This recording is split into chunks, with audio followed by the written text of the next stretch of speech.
Salut à toutes et à tous, bienvenue dans cette nouvelle vidéo présentation et test d'outils. Ouais.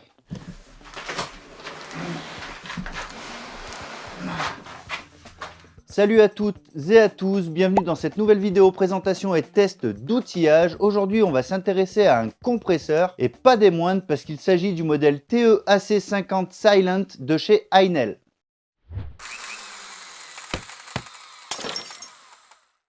Alors pour ce type de vidéo, j'ai pour habitude de procéder en 3 étapes. On va commencer par une première étape qui va consister à découvrir la machine, voir les éléments qui la composent. On passera ensuite à la seconde partie qui concernera les caractéristiques techniques pour terminer avec la troisième dans laquelle on testera tout ça. Donc on attaque tout de suite avec la première partie, la découverte de la machine.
Alors, que dire de ce compresseur au premier coup d'œil? Alors déjà, pour le montage, rien de compliqué, hein. On a juste les roues, les pieds et la poignée à mettre en place. Donc franchement, c'est très facile. Au premier coup d'œil, on est d'ailleurs sur quelque chose de franchement qualitatif. Concernant les roues, on est sur des roues en caoutchouc, ce n'est pas du plastique dur. Les pieds à l'avant, eux aussi, sont en caoutchouc, ce qui va permettre d'absorber pas mal de vibrations. C'est un compresseur qui est alimenté par 4 cylindres, donc qui est composé de 2 groupes de 2 cylindres qui possèdent chacun leur disjoncteur thermiques qui vont permettre de couper les moteurs en cas de surchauffe. Mais à mon avis, on va vraiment être là dans le cas d'une utilisation ultra intensive. Et petit plus intéressant, ce sont des moteurs qui fonctionnent sans huile, donc ce qui va demander bien moins d'entretien qu'un compresseur de type plutôt classique. Chaque cylindre est bien entendu muni d'ailettes de dissipation de chaleur qui sont elles-mêmes protégées par des caches en plastique, mais structurellement parlant, on est sur de la fonte d'aluminium et ces parties sont rattachées à la cuve à l'aide de cils en bloc, donc là encore, on va grandement diminuer les vibrations. Passons maintenant à l'avant du compresseur, c'est ici qu'on va retrouver le système de restitution d'air. On aura aussi sur le dessus le bouton marche-arrêt, donc comme vous pouvez le voir, on a 2 manomètres, un pour nous indiquer la pression d'air non régulée et l'autre pour nous indiquer la pression d'air régulée. Pour réguler l'air, rien de plus simple, il suffira d'utiliser la molette qui se trouve juste sur le dessus ici. Sur la partie arrière, on va retrouver la vis de purge d'air qui est en laiton, alors ça franchement c'est plutôt un bon point. Et autre chose qui a vraiment son importance, c'est un peu ce qui m'a fait me diriger en partie sur ce modèle, on va retrouver non pas une mais 2 sorties d'air, donc une qui va permettre de sortir en air non régulé, donc celle-ci ira très bien si vous voulez gonfler des pneus de voiture ou encore utiliser une soufflette, et la seconde est en sortie d'air régulé, donc ça va être vraiment le top si on veut utiliser un pistolet à peinture ou encore des outils pneumatiques. Pour faciliter le transport, on va retrouver une poignée à l'avant, donc celle-ci dispose d'une mousse qui la rend vraiment confortable, mais on va aussi en retrouver une à l'arrière qui elle est plus classique, on est juste sur un bout de métal. Celle-ci va être utile lorsque vous voudrez porter le compresseur à 2 personnes, notamment pour le mettre dans un véhicule ou autre. En descendant un peu, on va retrouver la cuve qui est en acier. On va retrouver en dessous de la cuve le bouchon de vidange qui va nous permettre d'enlever les éventuelles eaux résiduelles qui s'y seront créées, notamment à cause de la condensation. On va finir par l'acheminement de l'air jusque dans la cuve, hein. Donc là, on a des durites qui sont renforcées et elles sont vissées sur des raccords en laiton. Donc là, encore une fois, on est sur du laiton. C'est le genre de détail auquel je n'ai pas fait forcément attention au moment du choix de ce compresseur. Du coup, c'est une bonne surprise. Alors voilà pour ce qui est du tour du compresseur, mais avant de passer aux caractéristiques techniques, je suis quand même assez pressé de le brancher pour voir ce que ça donne au niveau sonore, donc on fait ça tout de suite.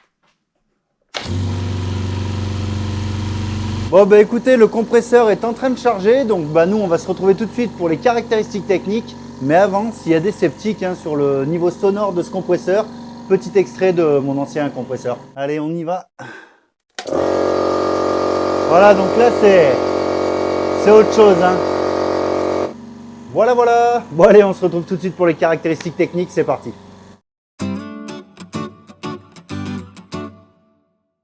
Alors, concernant les caractéristiques techniques, on a un compresseur de 2 chevaux, il a une capacité de 50 litres pour une consommation de 1500 watts. Il a une aspiration d'air de 270 litres par minute, mais c'est pas vraiment ces chiffres-là qui vont nous intéresser, hein. Ça va jouer sur la vitesse du rechargement. Nous, ce qui nous intéresse plutôt, ça va être de connaître le débit d'air restitué. Du coup, j'ai pu récupérer ces informations. Alors, pour le débit à 0 bar, on est à 190 litres par minute. Lorsqu'on est à 4 bars, il tombe à 120 litres par minute.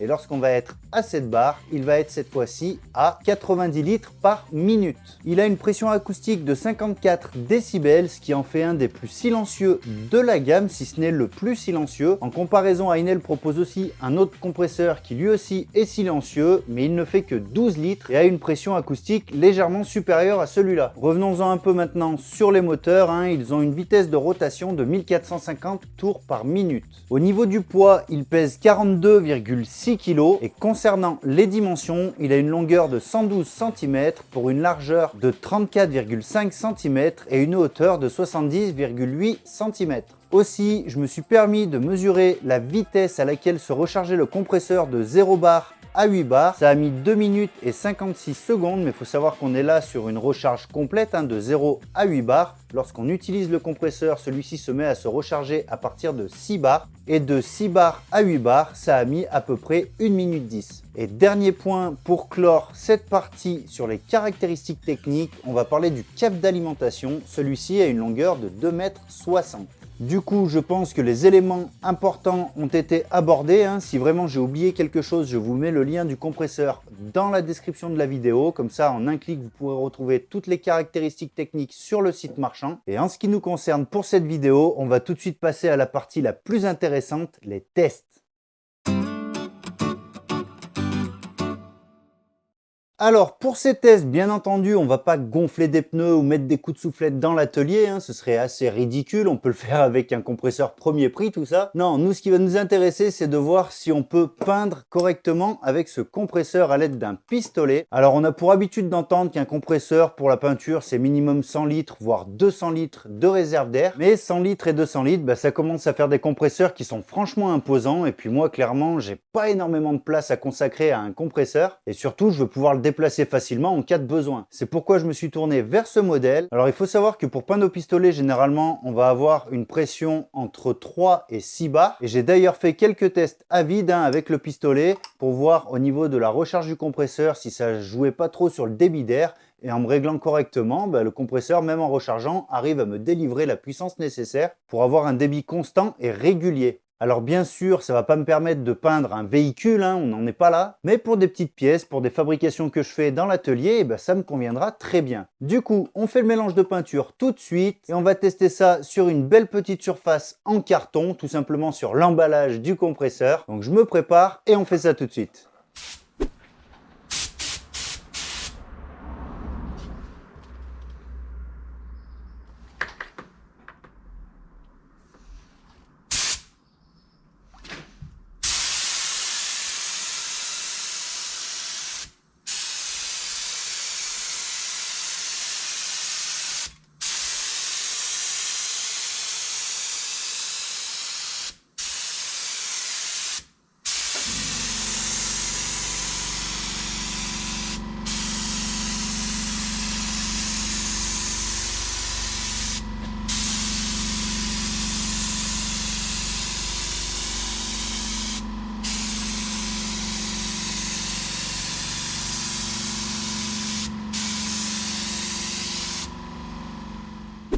Bon, pour l'application sur du carton, c'est nickel. Franchement, c'est le jour et la nuit par rapport à une bombe en aérosol, par exemple. Que ce soit au niveau du pouvoir couvrant ou encore des odeurs, hein, c'est vraiment le jour et la nuit. Du coup, ça me donne envie d'essayer sur d'autres matériaux, notamment sur un parpaing. On va essayer de voir si ça rentre bien dans toutes les interstices, dans toutes les nuances que peut avoir un parpaing. C'est vraiment un support qui est pas régulier. Bref, on continue avec le parpaing, c'est parti.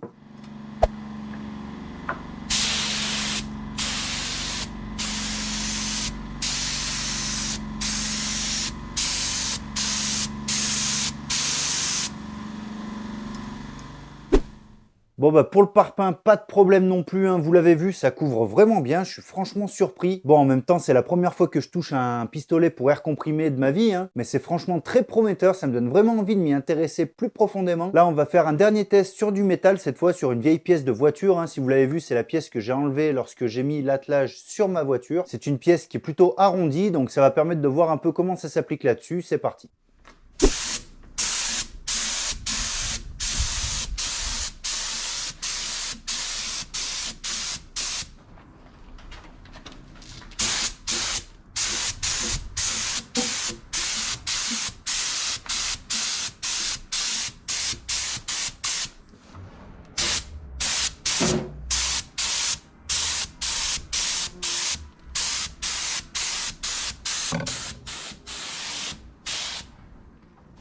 Bon bah encore une fois, c'est nickel. Pour info, j'ai fait à peu près 200 ml de mélange, hein, donc diluant et peinture. Pour le diluant, là pour les tests, j'ai simplement dilué à l'eau, hein, c'est une peinture à l'eau. Je vous laisse imaginer si j'avais dû utiliser des bombes de peinture pour faire ces surfaces, à mon avis, j'aurais bien passé 2 voire 3 bombes. Donc clairement, c'est aussi économique et ça, c'est franchement cool. Bon, on va quand même passer un peu sur le pistolet, hein. On n'est pas là pour parler de ça à la base, on est là pour parler du compresseur. Alors le compresseur, au moment de l'application de la peinture, il s'est rechargé 2 fois.